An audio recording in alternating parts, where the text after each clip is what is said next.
The scream of wind through the mountain pass would have drowned out anything softer than a gunshot. But somehow Yates Quinlan heard singing, faint and wavering like a ghost caught between worlds. He pulled his horse to a halt, snow plastering against his face so thick he could barely see 3 feet ahead, and strained to catch that sound again through the howling whiteness that had turned the Montana wilderness into something from a fevered dream. There it was. A woman's voice, trembling but determined, carrying a melody he half remembered from his childhood in Kentucky. Yates turned his horse toward the sound, squinting against the blizzard that had caught him 2 hours out from Dillon on what should have been a simple cattle check.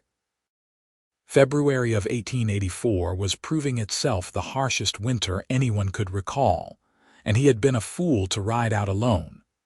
But that voice, thin as spider silk in the storm, meant someone else was in worse trouble than he was. He urged his bay gelding forward, following the song that rose and fell like a prayer. The snow had already drifted to his horse's chest in places, and the cold had worked its way through his heavy coat and wool shirt until his bones felt brittle as creek ice. But the singing continued, and Yates pressed on, using that fragile thread of sound like a rope to pull himself through the white chaos. The voice was getting stronger now, or perhaps he was just getting closer. It was a church hymn, he realized, though the words were half lost to the wind. Whoever was out here was fighting to stay conscious, fighting to stay alive, and singing was the weapon they had chosen against the cold, seductive whisper to just lie down and sleep. Then he saw her, or rather the dark shape that had to be a person, huddled against an overturned wagon that had slid off the trail and into a shallow ravine. The wagon's contents were scattered across the snow, and one of the wheels jutted up at a broken angle. No horses were visible. They must have broken free and run or been cut loose to save them. Smart if you had somewhere to go. Fatal if you did not. Yates dismounted, his legs nearly buckling from the cold and the effort of pushing through the drifts. "Hello there," he called out, though the wind snatched his words away. He moved closer, close enough to see that the figure was indeed a woman, wrapped in blankets and a heavy coat, her back against the wagon's side. Her lips were moving, still forming the words to that hymn, though her voice had grown so weak he could barely hear it now that he was near. "Miss," he said, dropping to his knees beside her. "Miss, can you hear me?" Her eyes opened, and even in the failing light and the swirling snow, he could see they were a remarkable shade of amber, like honey held up to lamplight. She looked at him with confusion first, then hope so raw it made his chest ache. "You are real," she whispered, her words slurred with cold. "I thought maybe I was dreaming you." "Real as rain," Yates said, already assessing her condition. Her lips had a bluish tint, and she was shaking so hard he could hear her teeth chattering. "How long have you been out here?" "Since this morning. The horses spooked. Something in the trees, I think. A cat, maybe. They ran and the wagon went over." She tried to sit up straighter but seemed to lack the strength. "I kept singing so I would not fall asleep. My mother used to say if you can sing, you can breathe, and if you can breathe, you are still fighting." "Your mother was a wise woman," Yates said. He looked around quickly, taking stock. The storm was not letting up, and night was coming fast. They could not stay here, but he also was not certain they could make it back to Dillon in these conditions. "Is anyone else with you?" "Just me. I was bringing supplies to my sister. She married a rancher north of here, near Bannack. I came from Dillon." She closed her eyes for a moment, and panic flickered across her face as she forced them open again. "I cannot fall asleep. I know I cannot fall asleep." "You are not going to sleep," Yates told her firmly. "Because you are going to get on my horse and we are going to get you somewhere warm. Can you stand?" "I think so. Maybe. I tried earlier, but my legs would not work right." Yates did not like that answer, but he had no choice. He got his arms under hers and lifted, pulling her up against him. She was taller than he had expected, maybe 5.5 feet, and she leaned heavily on him as her legs shook with the effort of holding her weight. Her blankets fell away, and he saw her dress was torn at the hem, probably from trying to free herself or salvage supplies from the wreck. "What is your name?" he asked, partly to keep her talking, partly because if they were going to die together in this storm, he wanted to know who she was. "Thea," she said through chattering teeth. "Thea Zimmerman. I am Yates Quinlan. I have a ranch about 10 miles from Dillon. We are going to get you to shelter, Thea Zimmerman, and then we are going to get you warm, and you are going to live to see your sister another day. Do you understand?" She nodded against his shoulder, and he felt her fingers grip his coat with what little strength she had left. "I understand," she whispered. "Thank you for following my singing." "Best singing I ever heard," Yates said, and he was not entirely lying. He had heard finer voices in churches and saloons, but he had never heard anyone sing with such determination, such a fierce will to survive. That took a kind of courage he respected deeply. Getting her onto his horse was harder than he had anticipated. She could barely coordinate her movements, and her hands were so cold she could not grip the saddle horn. Yates finally mounted first, then pulled her up in front of him, wrapping his coat around both of them as best he could. She slumped back against his chest, and he could feel the violent shivering that ran through her body. "Stay awake, Thea," he said into her ear. "Keep talking to me. Tell me about your sister." "Her name is Margaret," Thea said, her voice faint. "She is 3 years older than me. She married Thomas Reeves 2 years ago. He has a ranch, raises horses, beautiful horses. She writes to me every month." She paused, struggling to form thoughts. "I was bringing her fabric. She wants to make curtains and coffee. She misses good coffee." Yates guided his horse back toward where he thought the trail was, though in truth, the storm had disoriented him. He was navigating by instinct now, by the slope of the land and the feel of the wind.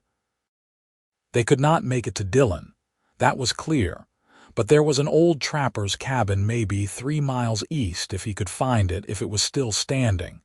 It was their only chance. "Tell me more," he urged, as much to keep himself focused as to keep her conscious. "Tell me about Dillon." "What do you do there?" "I work at the boarding house," Thea said. Her words were coming slower now, and Yates felt a spike of fear. "Mrs. Henderson owns it. I help with the cooking and the cleaning. She is teaching me to keep books. I am good with numbers." She stopped, and Yates felt her body start to go slack. "Thea," he said sharply, "stay with me. What else are you good at?" "Besides singing and numbers, sewing," she murmured. "I make dresses, not fancy ones, but good, sturdy ones. I made the dress I am wearing, made my coat too." A pause. "Did not make it warm enough." "It is warm enough for most days," Yates assured her. "This storm is not most days. This storm is mean and unnatural, and we are both going to have words with whoever decided we should be out in it." He was talking nonsense now, just filling the air with sound, with something to keep her tethered to the waking world. The wind shifted, and through the snow, Yates saw the dark outline of trees, the denser growth that marked the creek drainage where the cabin stood.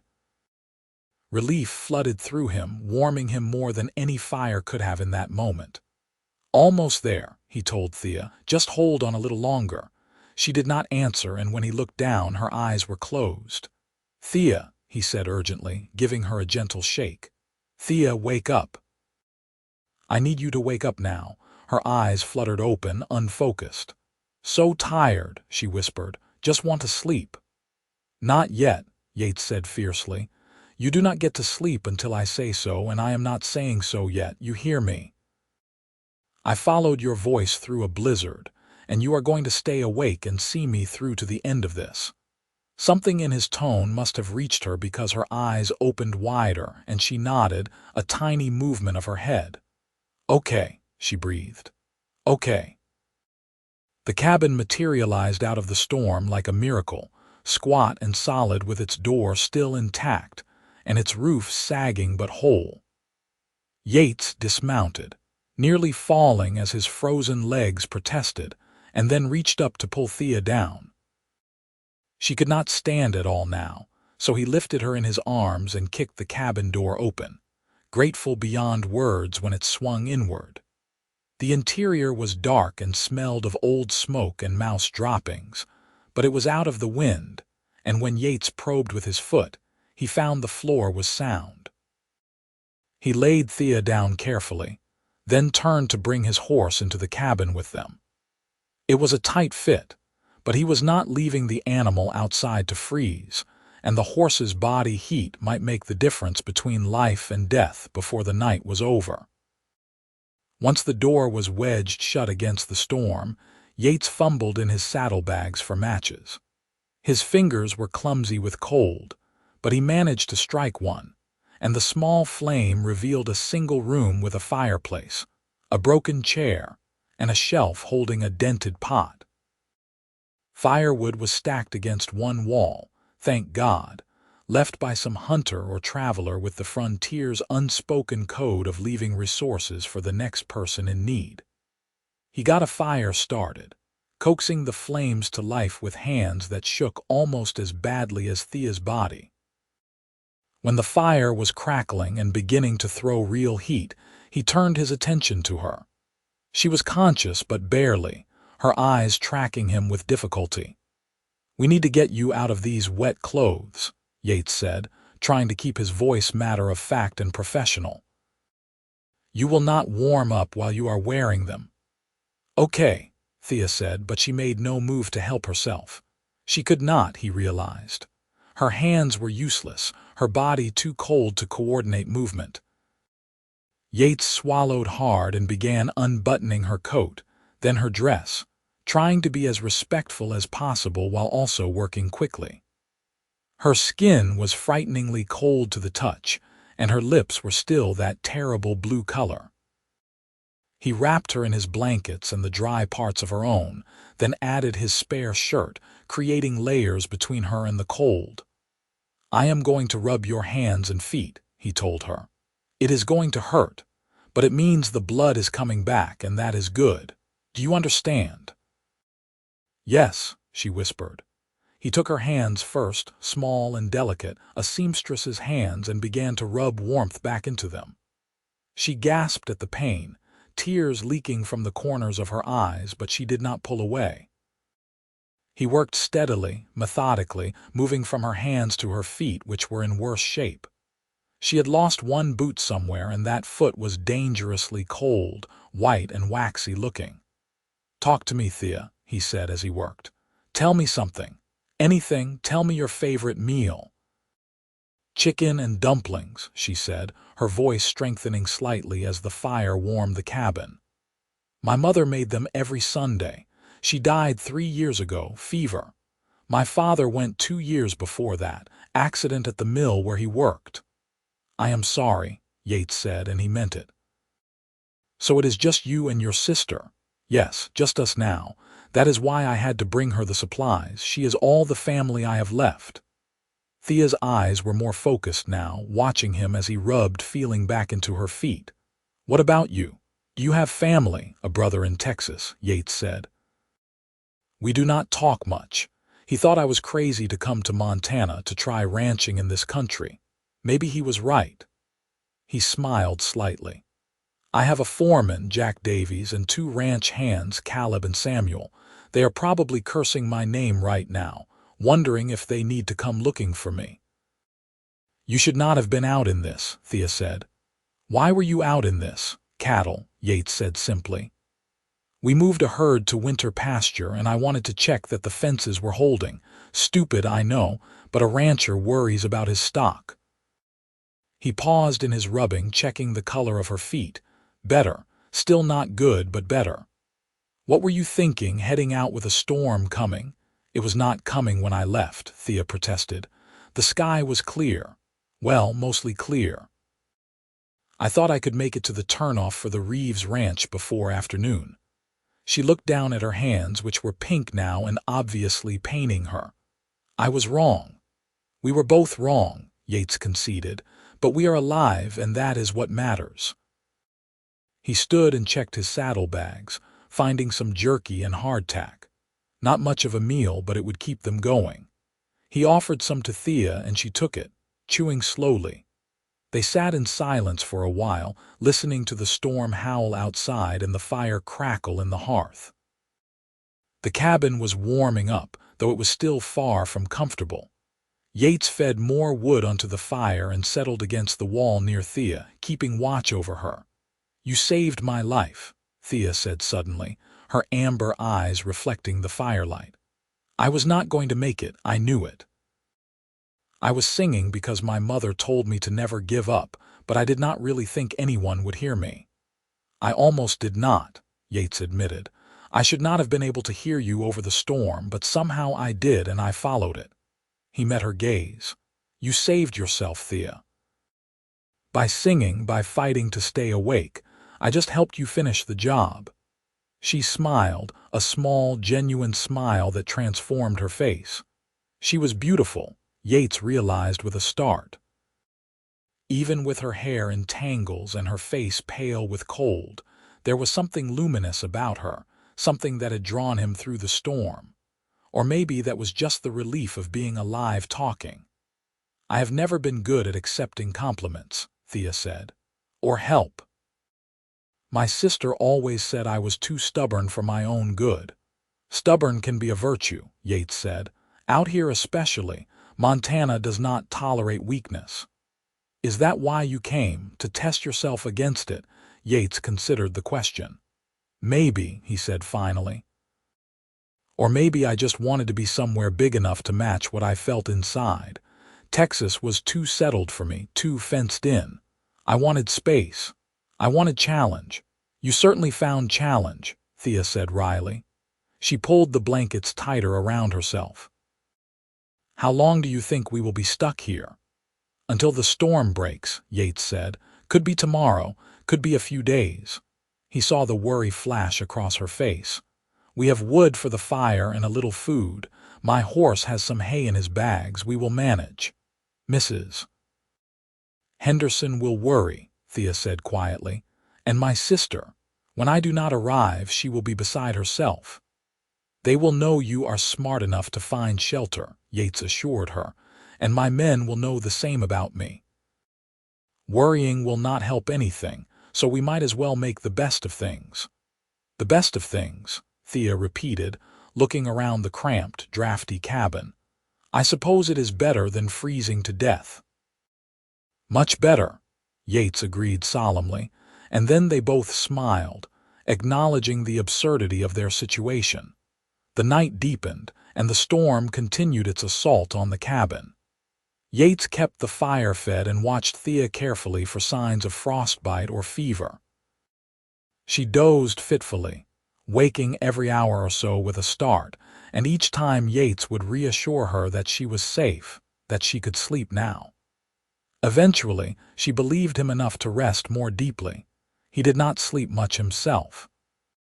Partly it was caution, the need to tend the fire and make sure they did not freeze. But partly it was something else, something he could not quite name. He found himself watching Thea as she slept, the way the firelight played across her features, the delicate strength in the line of her jaw. She had fought so hard to survive, had sung herself through the storm, and there was a quality to that determination that resonated with something deep in his own nature. By morning, the storm had not abated, but Thea was stronger. She could move her fingers and toes without crying out, and the color had returned to her face. She sat up, still wrapped in blankets, and watched as Yates prepared a meager breakfast of the last of his jerky and some hot water from the snow he had melted in the pot. "I must look a fright," Thea said, trying to smooth her hair with her hands. "You look alive," Yates said. "That is all that matters," she laughed, a soft sound that filled the cabin with unexpected warmth. "You are either very kind or very diplomatic, Mr. Quinlan." "Just Yates," he said.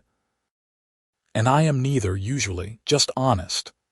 Then I will be honest too, Thea said. I am frightened, not of dying anymore, but of what happens when we leave here. The cold, the journey, facing what I know is coming. What do you mean? I mean I nearly died yesterday because I was stubborn and foolish, and I will have to live with that. I will have to look my sister in the eye and tell her I risked my life over curtain fabric and coffee. I will have to see the disappointment in Mrs. Henderson's face when I tell her I wrecked the wagon and lost the horses. Thea's voice was steady, but Yates could hear the shame beneath it. I will have to face the fact that I was not as competent as I thought I was.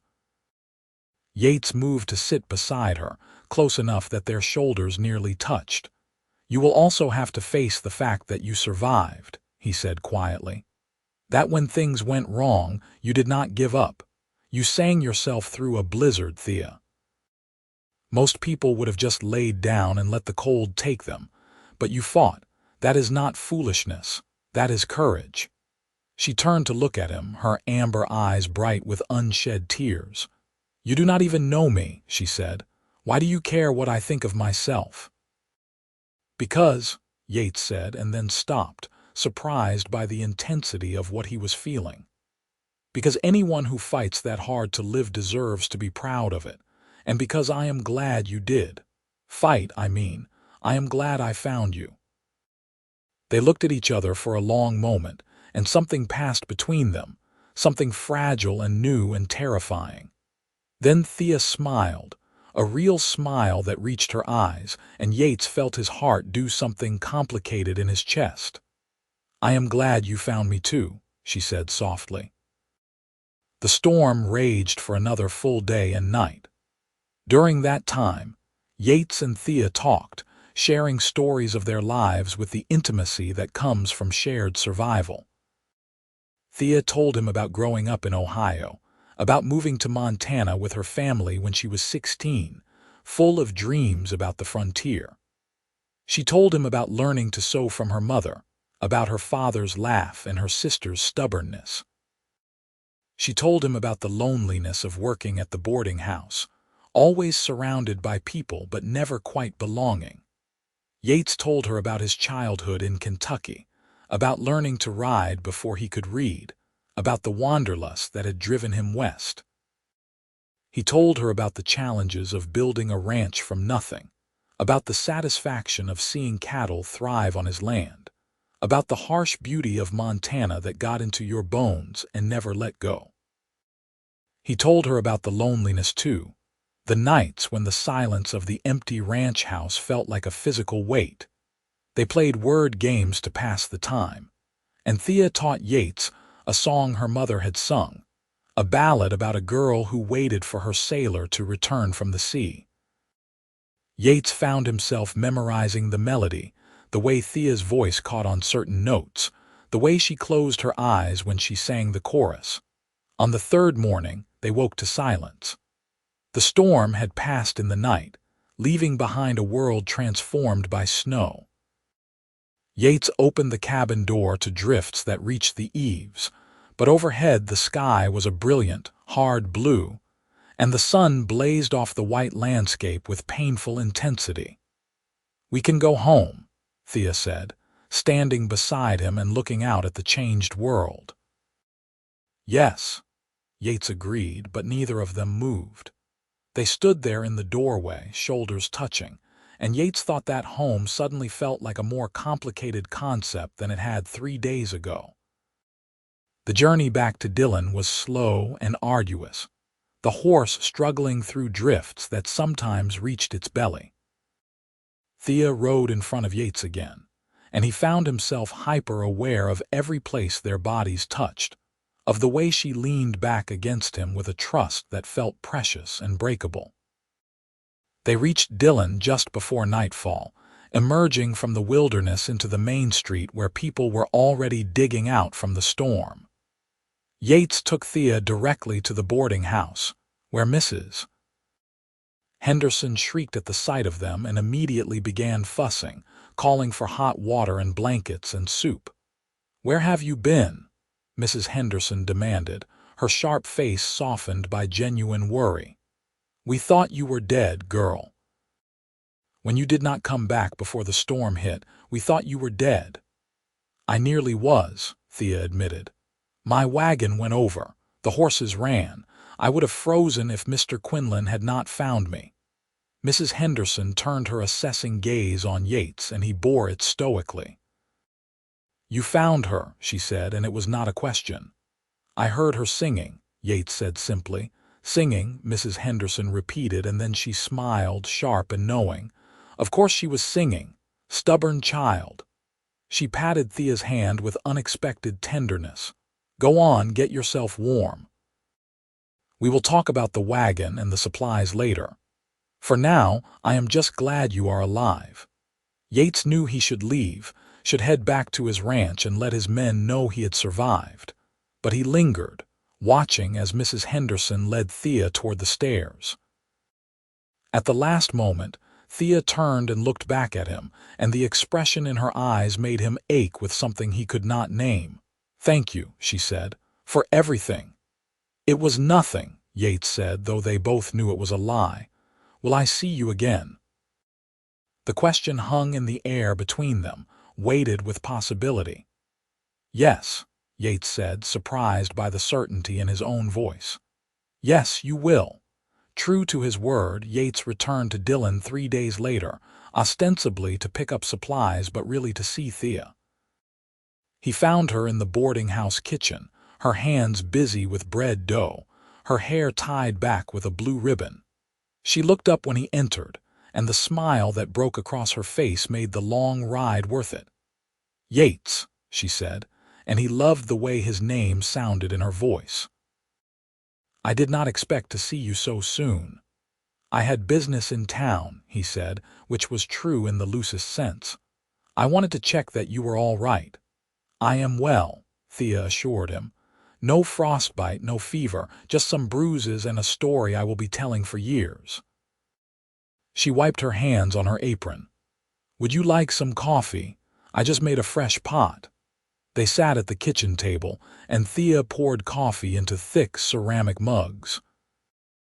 The boarding house was quiet, most of the guests out about their business, and it felt intimate and right to be sitting here with her, drinking coffee and talking about nothing important. "I sent a letter to my sister," Thea said, "explaining what happened. I will try again to bring her supplies once the roads are better." "I could take you," Yates offered impulsively. "I know the country between here and Bannack. I could get you there safely." Thea looked at him, her amber eyes searching his face. "You would do that?" "I would," Yates said. "I want to." He paused, trying to find the words for what he was feeling. "These past few days I have not been able to stop thinking about you, about that cabin and the storm and the way you sang yourself through it. I feel like something changed for me out there, Thea.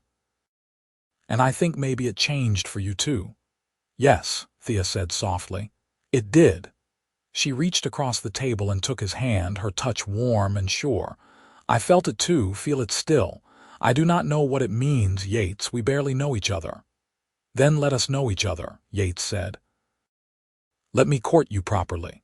Let me take you to visit your sister and on rides through the valley and to Sunday dinners at my ranch. Let me show you who I am and you show me who you are, and we will see what comes of it." Thea's smile was radiant, transforming her entire face. "I would like that," she said.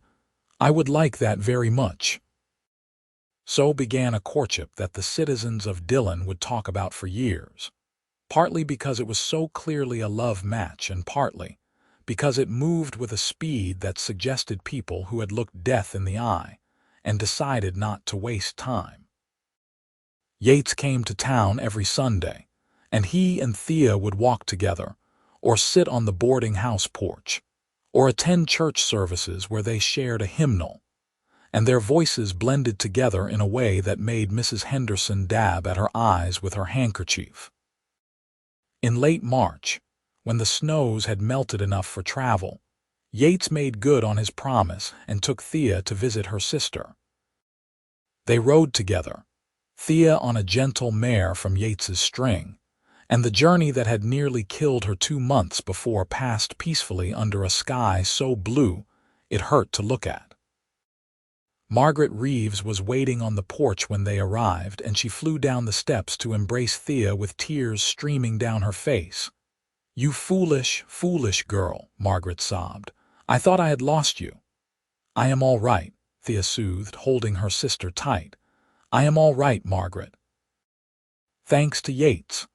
Margaret turned to Yates, her face fierce.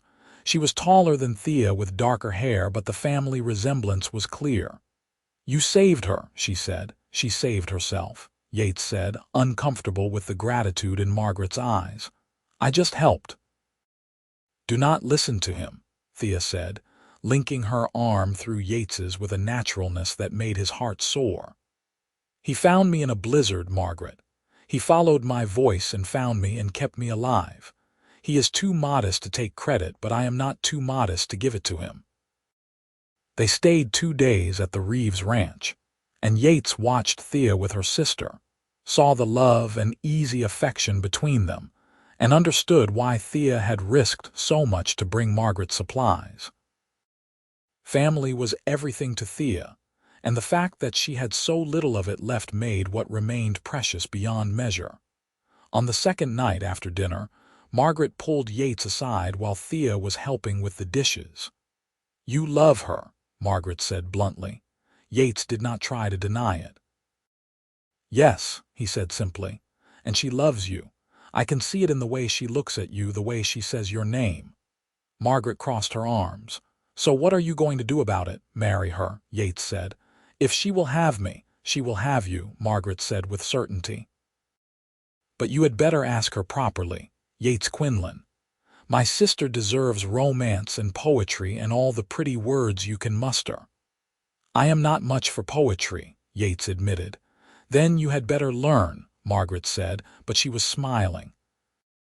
Yates proposed a week later, on a hillside above his ranch where the view stretched for miles, and the wildflowers were just beginning to bloom. He had practiced a speech, something about how she had brought light into his life and he could not imagine a future without her, but when the moment came, all his prepared words fled. "Marry me," he said instead, taking both her hands in his. "Please, Thea. Marry me and live with me on the ranch and build a life with me. I know it will be hard sometimes and lonely and the winters are brutal, but I will love you every day. I will protect you and cherish you and do everything in my power to make you happy. So please, marry me." Thea was crying, tears running down her face even as she smiled. "Yes," she said. "Yes, Yates, I will marry you." He kissed her there on the hillside, with the Montana sky huge and blue above them and the wind singing through the grass. And Yates thought he had never been happier in his entire life. They were married in June, in the small church in Dillon, with Margaret and Thomas traveling down for the ceremony and Mrs. Henderson weeping openly in the front pew. Thea wore a dress she had sewn herself, simple but elegant, with lace at the collar and cuffs. Yates wore his best suit and felt clumsy and huge beside her delicate beauty. But when the preacher pronounced them husband and wife, and Yates kissed his bride, he felt like the luckiest man in the territory.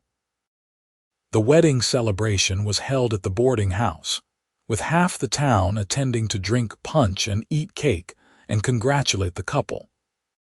Jack Davies, Yates's foreman, got drunk and made a rambling speech about how Yates had been unbearable to live with for the past 4 months, mooning around the ranch like a lovesick calf, and everyone laughed.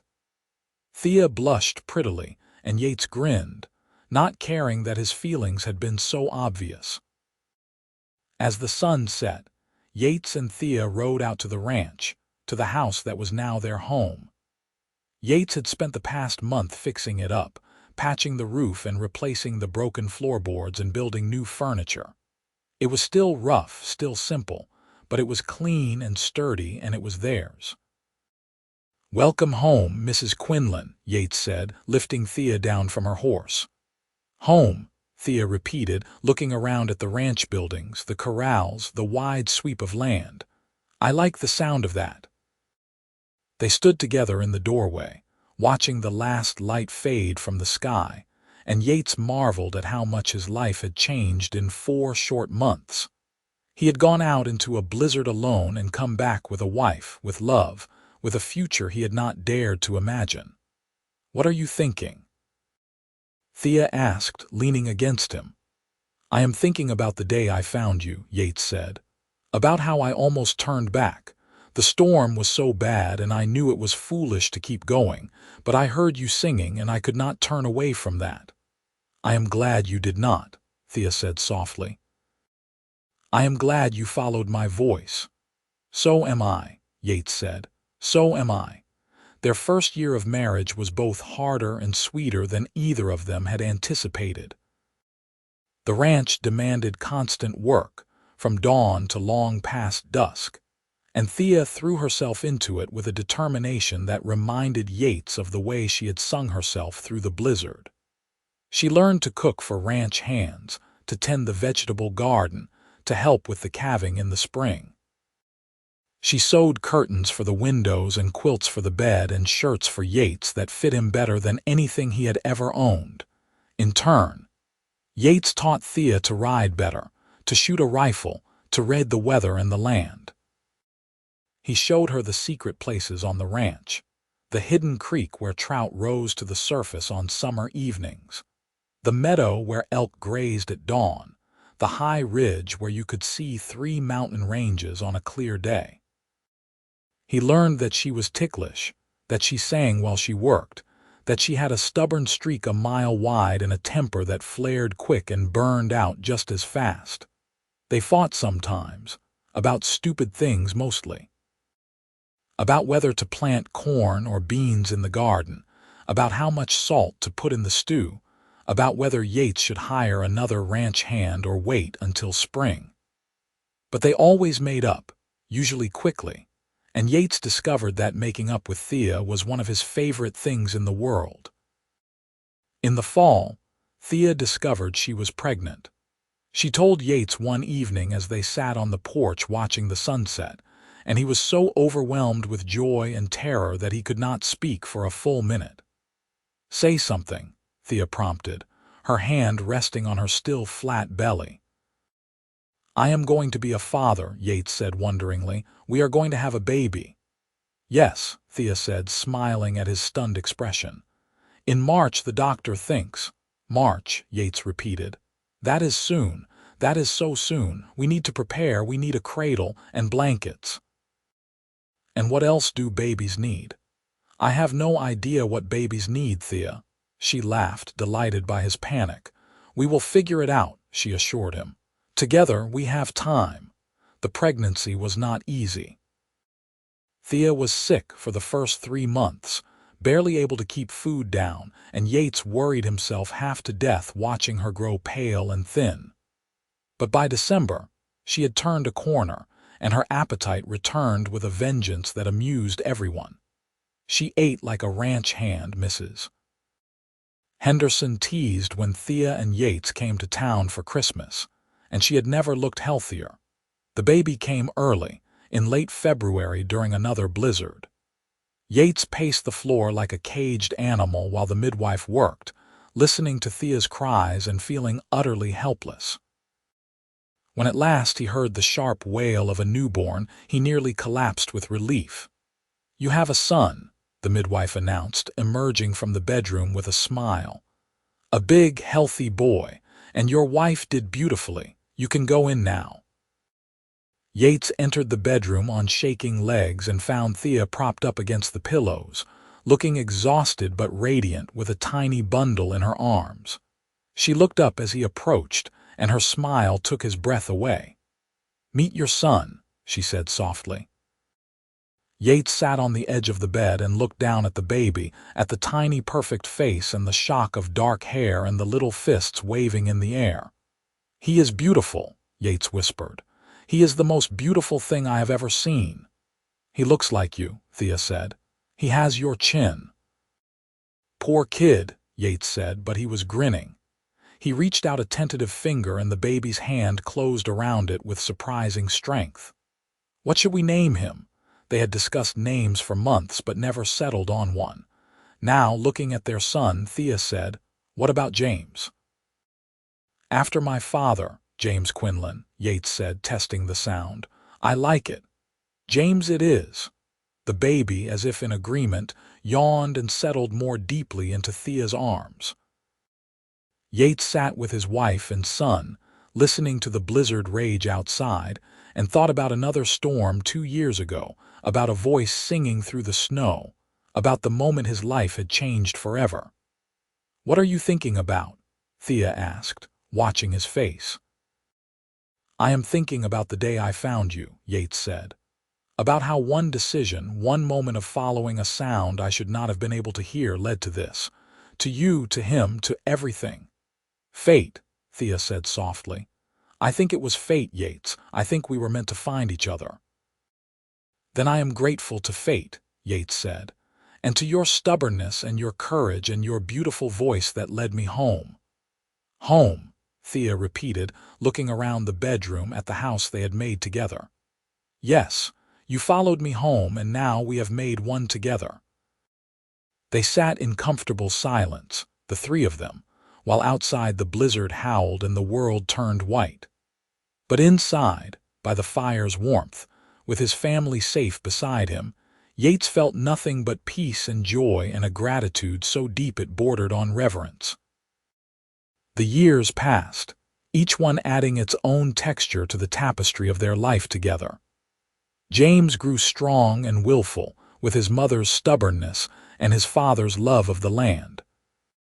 When he was 2, Thea gave birth to a daughter they named Eleanor, with amber eyes like her mother's and a laugh that could light up the darkest day. 3 years after that came another son, Robert, quieter than his siblings but with a thoughtfulness that reminded Yates of Thea when she was planning something complicated. The ranch prospered. Yates expanded the herd, built a new barn, hired more hands. Thea turned out to have a head for business, and she kept the books with the same precision she brought to her sewing. Together, they built something solid and lasting, a legacy for their children and their children's children. Margaret and Thomas became frequent visitors, and eventually they moved closer, buying a property only 20 miles away. The sisters saw each other often, and their children grew up together, more like siblings than cousins. Mrs. Henderson retired from running the boarding house, but came to stay with Yates and Thea every winter, claiming she was too old for town life and preferred the quiet of the ranch. Everyone knew she really just wanted to spoil her honorary grandchildren. In 1891, on their 7th wedding anniversary, Yates took Thea back to the trapper's cabin where they had weathered the blizzard. It took some finding, as they had not been back since that winter, but Yates remembered the creek drainage and the stand of trees, and eventually they found it, weathered but still standing. They went inside, and Thea looked around at the small space at the fireplace where Yates had built the fire that saved their lives, at the corner where she had slept wrapped in blankets while he kept watch. "It is smaller than I remembered," Thea said. "Everything from that night is larger than life in my memory," Yates admitted. "The storm, the cold, the fear, but also the hope, the feeling that I had found something precious and could not let it go." Thea turned to face him, and even after 7 years of marriage, the love in her eyes still had the power to stagger him. "You saved me," she said. "Not just from the cold, from loneliness, from a life half-lived. You gave me everything, Yates." "You gave me everything," Yates countered. "You gave me a reason to come home at the end of the day. You gave me children and laughter and love. You gave me a life worth living." They kissed there in the cabin, and it felt like a renewal of vows, a recommitment to the promises they had made 7 years ago in that church in Dillon. When they pulled apart, Thea was smiling. "Do you remember what you said to me that first night?" she asked. "When I told you I could not fall asleep." I said you were not going to sleep because you were going to get on my horse and we were going to get you somewhere warm, Yates recalled. No, after that, when we were in here and I was so scared and cold and you rubbed feeling back into my hands. Thea's eyes were bright with the memory. You said, talk to me, tell me something, tell me your favorite meal. And I told you about my mother's chicken and dumplings, and you told me about your brother in Texas and your ranch. We talked all night, and you kept me awake with stories and questions and that stubborn determination not to let me give up.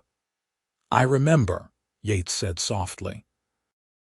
I remember every moment of that night. I fell in love with you then, Thea said. Not all at once, maybe, but the seeds of it, the beginning. I fell in love with your kindness and your strength and the way you made me feel safe when the whole world was trying to kill me. I fell in love with your courage, Yates said. With the fact that you sang yourself through a blizzard, that you refused to give up. I thought, this is a woman who will survive anything. This is a woman I want beside me for whatever comes. And here we are, Thea said, gesturing at the cabin at the world outside. Still surviving, still together. Always together, Yates promised. Always. They rode back to the ranch as the sun set, painting the Montana sky in shades of gold and rose and purple. When they arrived, their children came running out to meet them, James shouting questions about where they had been, Alina demanding to be picked up, Robert hanging back but smiling. Yates swung Alina onto his shoulders while Thea hugged James and ruffled Robert's hair, and they all went inside together, into the warmth and light of the home they had built. That night, after the children were asleep and the house was quiet, Yates and Thea sat on the porch as they did most evenings, watching the stars emerge in the darkening sky. Thea leaned against Yates's shoulder, and he wrapped his arm around her, and they sat in the comfortable silence of people who knew each other down to the bone. "Sing for me," Yates said suddenly. "The song you were singing that night, the one that led me to you." Thea tilted her head back to look at him, surprised. It was just a hymn, nothing special. "It was everything," Yates said. "It was your voice in the darkness calling me home. I want to hear it again." So Thea sang, soft and low, the hymn she had used to keep herself alive in the blizzard. Her voice was richer now, more mature, but it still had that quality that had drawn Yates through the storm all those years ago. A quality of determination, of unshakable will, of life refusing to be extinguished. When she finished, Yates kissed the top of her head. "Thank you," he murmured. "For what? For singing, for surviving, for saying yes when I asked you to marry me, for giving me this life, this family, this home, for everything, Thea. Thank you for everything." She turned in his arms and kissed him properly, deep and sweet and full of promise. "Thank you for finding me," she whispered against his lips. "Thank you for following my voice through the snow." "Always," Yates said. "I will always follow your voice, Thea, wherever it leads." The years continued to unfold, bringing with them the joys and sorrows that make up a life fully lived. Yates's brother visited once, surprising them all, and admitted that Yates had been right to come to Montana, that the ranch and the family he had built were impressive beyond measure. Mrs. Henderson passed peacefully in her sleep at the age of 78, surrounded by the family she had chosen, if not been born to. Margaret and Thomas welcomed 2 more children, and the bonds between the 2 families grew even stronger. James grew into a fine young man, tall and strong like his father, with an easy confidence that served him well.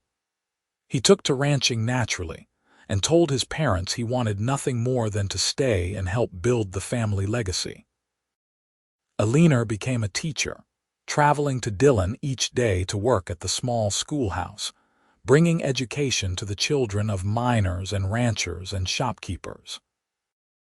Robert discovered a talent for working with horses and spent his days training and breeding them, developing a reputation that brought buyers from as far away as Wyoming through it all. Yates and Thea remained the center around which everything else revolved. They were partners in every sense of the word, sharing the work and the worry and the triumphs. They still took rides together when they could, still sat on the porch in the evenings, still found time to talk and laugh and remember. In 1899, on a crisp autumn day with the aspens turning gold on the mountainsides, Thea and Yates celebrated their 25th wedding anniversary.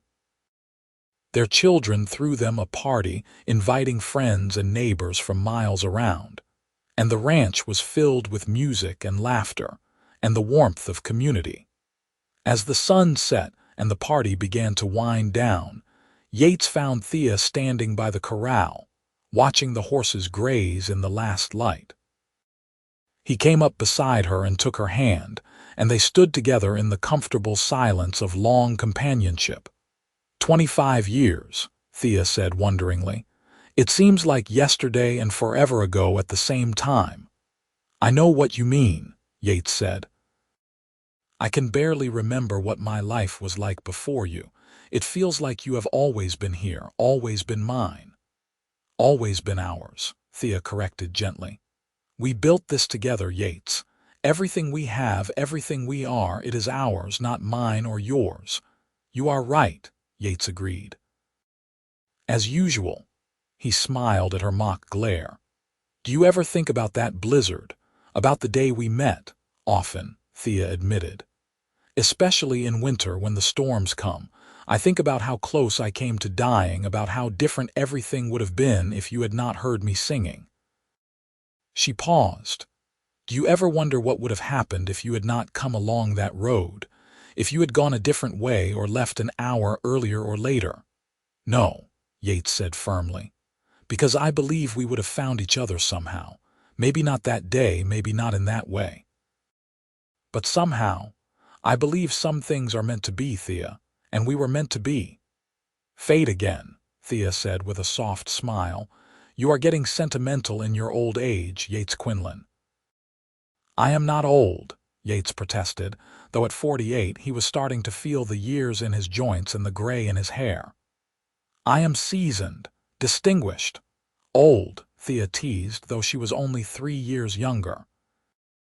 She leaned into him and he wrapped his arms around her waist, holding her close. But I suppose I will keep you anyway.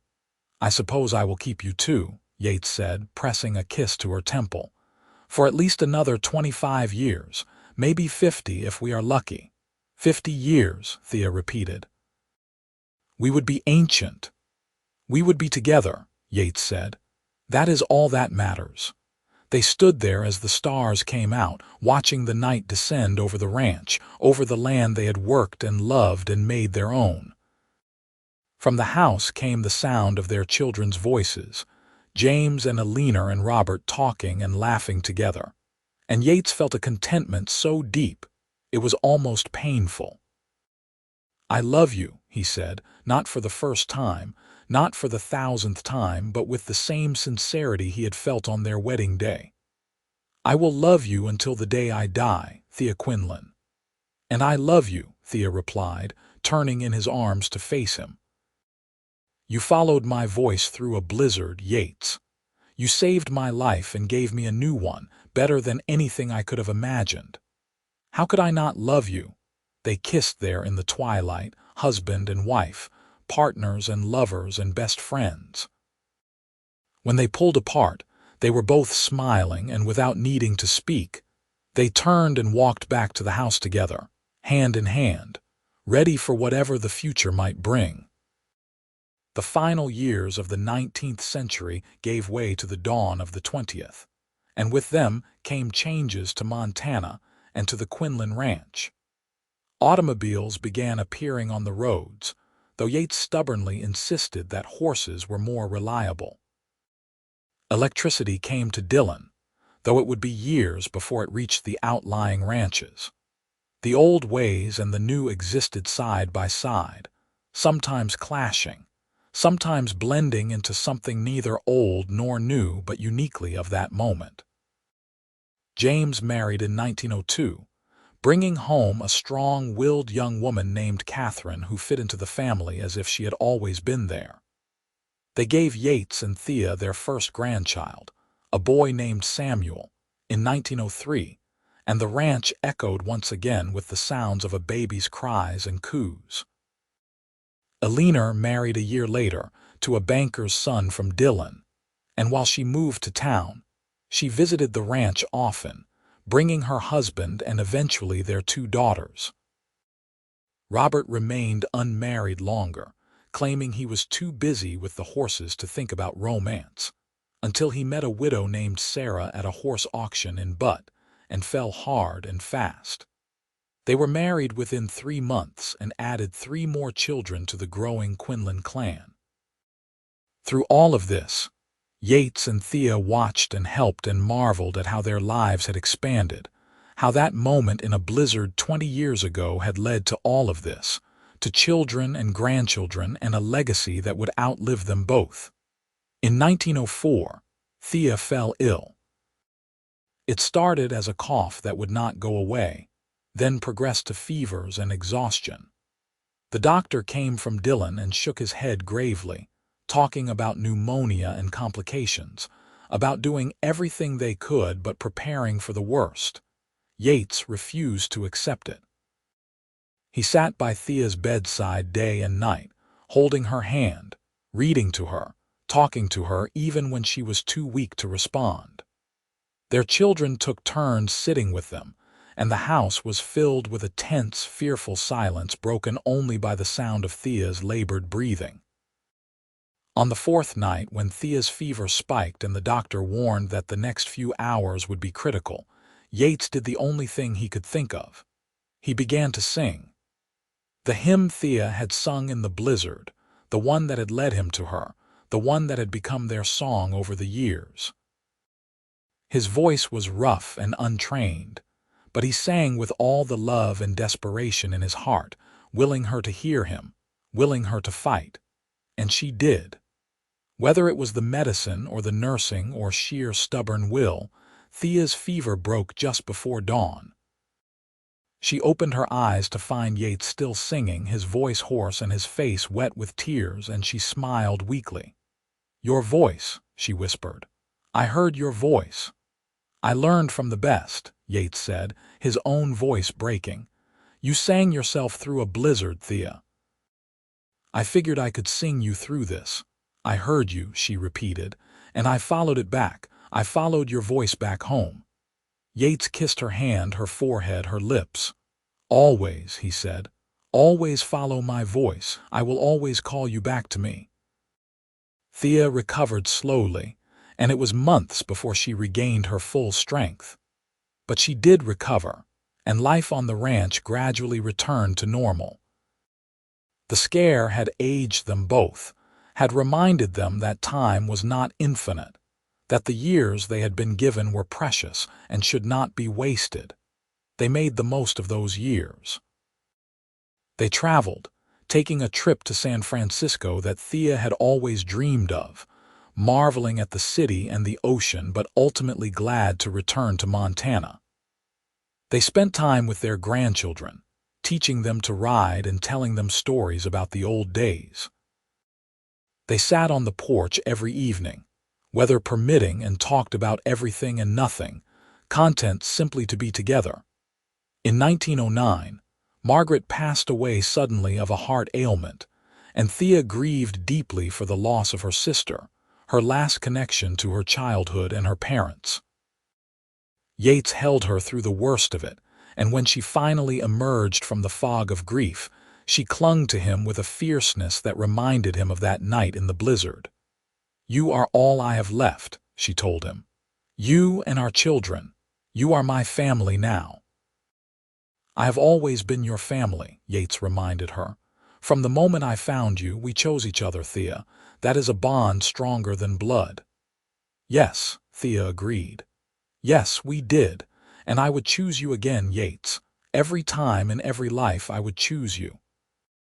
The years rolled on, bringing with them more grandchildren, more changes, more joys and sorrows. In 1914, news of war in Europe reached Montana, and while it seemed distant and unreal, it cast a shadow over everything. When America entered the war in 1917, James's oldest son, Samuel, enlisted despite his family's protests, determined to do his part.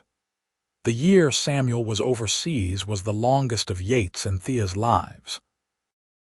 They prayed every night for his safety, read his letters over and over, and counted the days until he would come home. When he finally did, in 1919, he was changed, quieter and more serious, but he was alive and whole, and that was all that mattered. By 1920, Yates was 71 and Thea was 68. They had been married for 36 years, and they were still as devoted to each other as they had been on their wedding day. Their children were grown with children of their own, the ranch was prosperous and well managed, and their legacy was secure. On a February evening, with snow falling softly outside and a fire crackling in the hearth, Yates and Thea sat together on the sofa, wrapped in quilts in each other's arms. The house was quiet, their children and grandchildren having returned to their own homes after Sunday dinner, and it was just the two of them, as it had been in the beginning. "You remember," Thea said softly, "the first night we spent in that cabin. When you asked me what I was good at to keep me awake." "I remember," Yates said.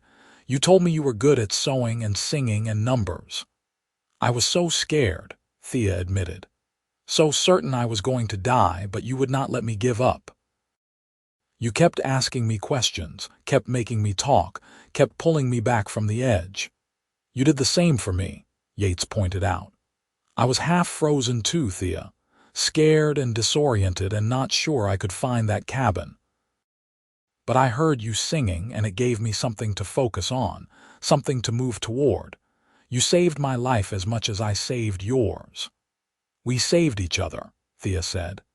"That is what we have always done, saved each other in 100 different ways for 36 years. 36 years, Yates repeated wonderingly. "Where did the time go?" "Into this," Thea said, gesturing at the house, at the evidence of their life together. "Into building something beautiful and lasting, into raising children who are good and strong and kind, into loving each other every single day." "I would not change a moment of it," Yates said. "Not one single moment, Thea. Even the hard parts, the scary parts, the parts that made us cry. I would live it all again, exactly as it was, just to end up here with you." "So would I," Thea agreed. She tilted her head up to kiss him, soft and sweet. "So would I, my love." They sat in silence for a while, watching the fire and the falling snow, and Yates thought about that blizzard 36 years ago, about a voice singing through the storm, about the moment his life had changed forever. He thought about every moment since, every joy and sorrow and ordinary day that had brought them to this point. "Sing for me," he said, as he had so many times over the years. "One more time, Thea, sing our song," and she did. Her voice was not as strong as it had been in her youth, wavering a bit on the high notes, but it was still beautiful to Yates, still the most precious sound in the world. She sang the hymn that had saved her life and led him to her, and Yates closed his eyes and listened and thanked God or fate or whatever force had brought them together. When the song ended, Thea rested her head on Yates's shoulder, and he held her close, and they drifted off to sleep together there on the sofa, wrapped in warmth and love and memories. They had many more years together, years filled with more grandchildren and even great-grandchildren, with the ranch continuing to thrive under James's management, with quiet evenings on the porch and Sunday dinners with the family. They grew old together, their hair turning white, their steps growing slower, but their love never diminishing. In the spring of 1928, Yates passed away peacefully in his sleep at the age of 79, with Thea holding his hand. The entire town of Dillon turned out for his funeral, and people spoke of his kindness and his integrity, of the life he had built and the family he had raised. But for Thea, all she could think about was the man who had followed her voice through a blizzard, who had saved her life and given her a love deeper than she had ever imagined possible. She lived for 5 more years without him, surrounded by her children and grandchildren, still strong and sharp-minded even as her body grew frail. She told stories of the old days, of the ranch as it had been, of the man she had loved for 44 years. And every winter, when the snow fell and the wind howled, she would sit by the fire and sing the hymn, remembering that blizzard so long ago, remembering the moment everything had changed. In January of 1933, Thea passed away quietly, slipping away in the night with a smile on her face. Her children found her in the morning, and beside her bed was a letter she had written, to be read after her death. In it, she told them how much she loved them, how proud she was of the people they had become. She told them to take care of each other, to hold the family together, to remember that they were part of something bigger than themselves. And at the end, she wrote, "Tell my story. Tell the story of the blizzard and the singing and the cowboy who followed my voice through the storm.